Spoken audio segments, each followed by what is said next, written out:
How's it going, guys?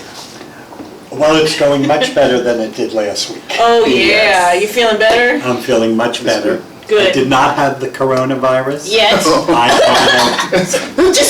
Excuse me.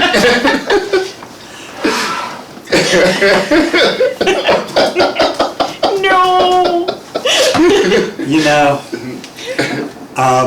but as a segue into that, Yes. the diocese did issue some new guidelines for us during this time.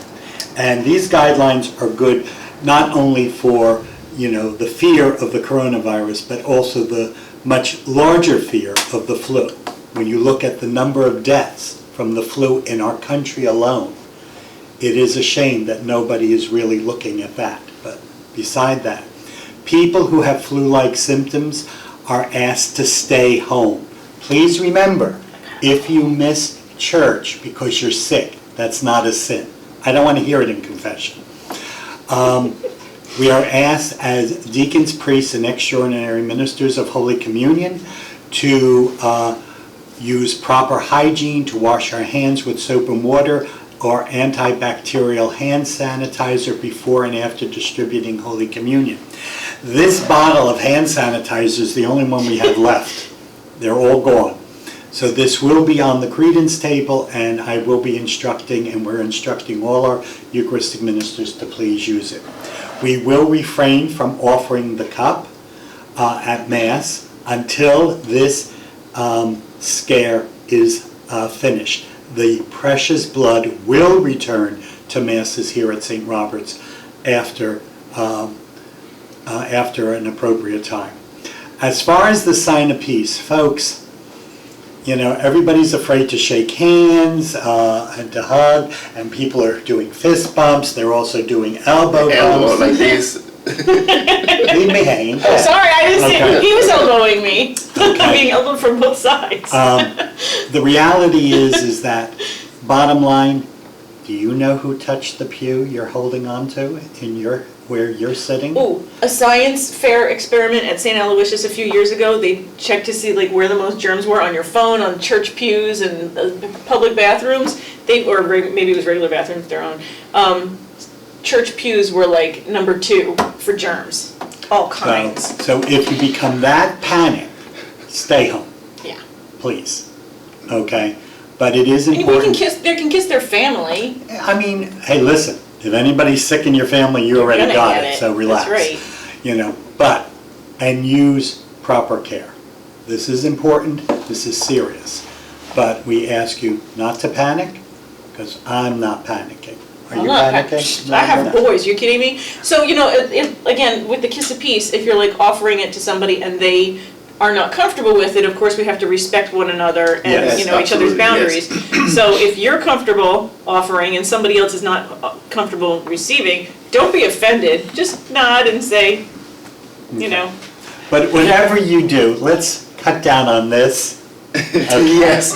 I never care for this. Yes. Okay, just maybe a wave, a nod of the head. Yes, that's if you want to get a little Eastern, well, no, nobody wants to go to Asia nowadays. No. But but you can always do one of these. Yeah, that's nice. cool. Okay. Or a fist bump. Or a fist bump. Or an elbow bump. Elbow bump. Shoulders. Shoulder, boom. Oh, chest bumps. I want to see chest No, bumps in church. no chest bumps in church. No? All right, no chest bumps in there's church. always- My bad. Do it in the sanctuary. No? Okay. Because the next thing you know, we'll have head What else? bumps, and I don't want head Oh. bumps. No hip bumps. Stop it. My cat head bumps. Having millennials on staff. We're not millennials. is getting rough. Go ahead. All right. So Eucharistic ministers, you're going to be getting an email from me letting you know that we only need 4 per Mass now, not 6, because, 5, because the deacon We'll be giving communion. will be doing hosts. That's right, because he still has it. So 4. Yeah, thank you, Frank. Math is not my thing. You should see your checkbook.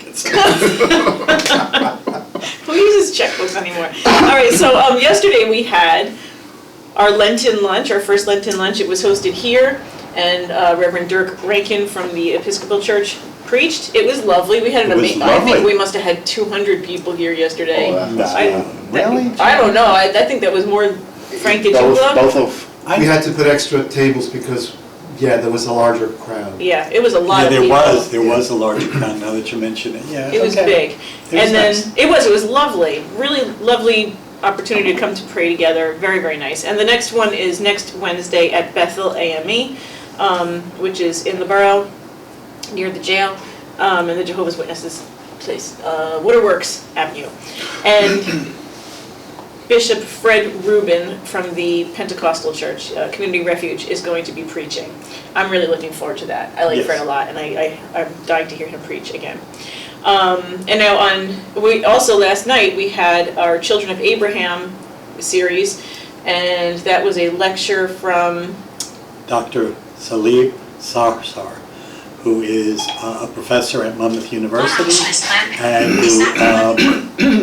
and who my Siri went too, Frank, I don't know what happened.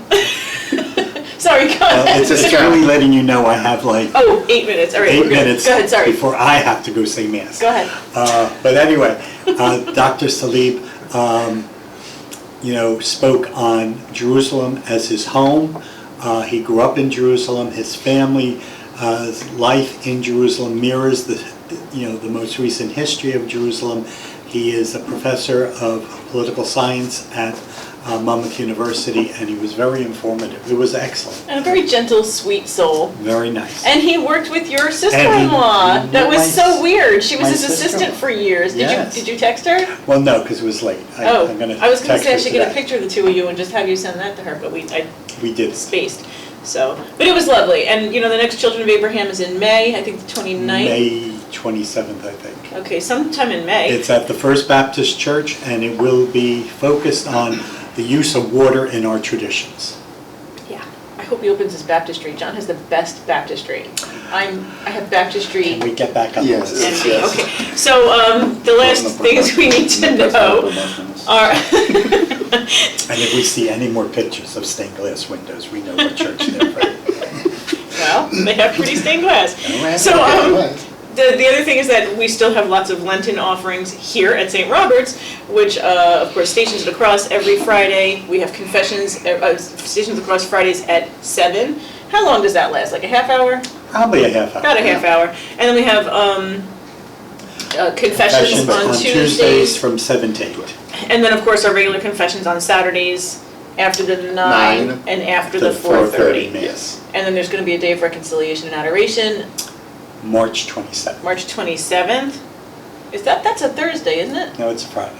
Oh, okay, then the other thing must be on the 20, because it's a Wednesday. It doesn't matter. Okay, so we'll figure that out. But come to our Lenten offerings. We have lots of neat things coming on. So check the bulletin, check Facebook, and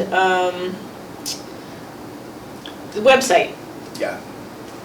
And I think that's about it. That's it. That's plenty. A blessed Lent, and we'll see you in church. God bless.